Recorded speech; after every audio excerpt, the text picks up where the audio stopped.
Kantor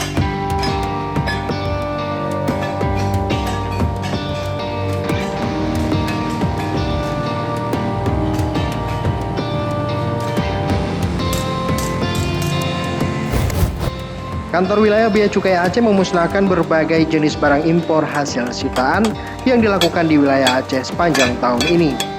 Barang yang dimusnahkan itu diantaranya handphone, HP, sepatu, rokok, suplemen, hingga obat kuat. Barang elektronik dimusnahkan dengan cara dihancurkan terlebih dulu, sedangkan barang sitaan lain dimusnahkan dengan cara dibakar dan sisanya dibuang ke tempat pembuangan akhir.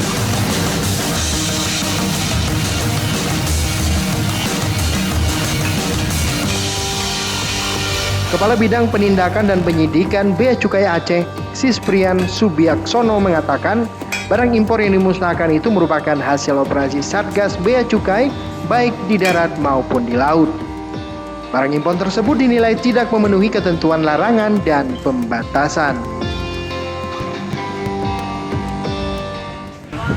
Kurang lebih sebanyak 43.812 batang rokok. Ini hasil operasi kawan-kawan di Tanwil Aceh selama tahun 2020. Kemudian juga kita ada barang sitaan, jadi kasus rokok yang di kantor pelayanan Melabo sudah dilimpahkan ke Kejaksaan dan Inkrah. Ada 5.000 bungkus rokok dan itu dilakukan pemusnahan hari ini. Di samping itu juga kita ada 2 truk hasil operasi Satgas Bea Cukai baik darat, laut, berisi barang-barang macam-macam Pak yang dibatasi untuk impornya.